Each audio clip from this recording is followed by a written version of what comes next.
ખાસ કરીને મોહરમનો તહેવાર આવી રહ્યો છે એના માટે શું કહેશો? આજે જ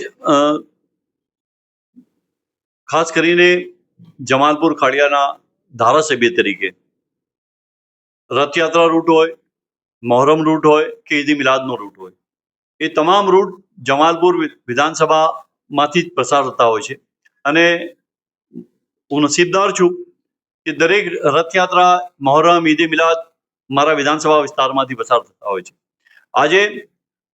26 તારીખે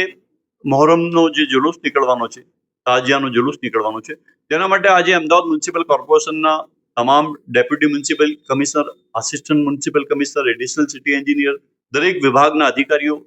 તમામ લોકો, અને ખાસ કરીને અમારા મ્યુનિસિપલ કાઉન્સિલર શ્રીઓ, અમારા જે તાજિયા કમિટીના ચેરમેન શ્રી, અમારા કોંગ્રેસ પક્ષના આગેવાનો, દરેક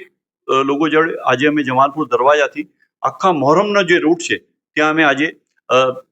સવારે ચાલીને અમે રૂટના અંદર અમે નિરીક્ષણ કર્યું. અને ખાસ કરીને જ્યાં જ્યાં અધિકારીઓને કહેવા જોયું કે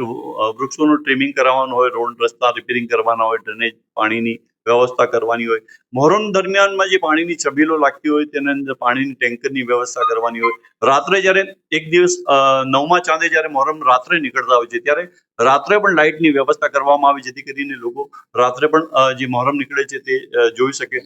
અને આનંદ લઈ શકે. અને આજે આપને કહું કે ગુજરાતના અંદર, સમગ્ર દેશના અંદર આજે ભાઈચારો અને એકતાના જે આપણા તહેવારો હોય છે, આપણે સૌ સાથે મળીને રથયાત્રા હોય, મોહરમ હોય કે ઈદ મિલાદ હોય કે દિવાળી હોય કે ઈદ હોય, આપણે સૌ સાથે મળીને ઉજવતા હોઈએ છીએ. ત્યારે આ એક અનેરો આપણા સૌના માટે અવસર હોય છે. ત્યારે ગુજરાતના તમામ આપણા જે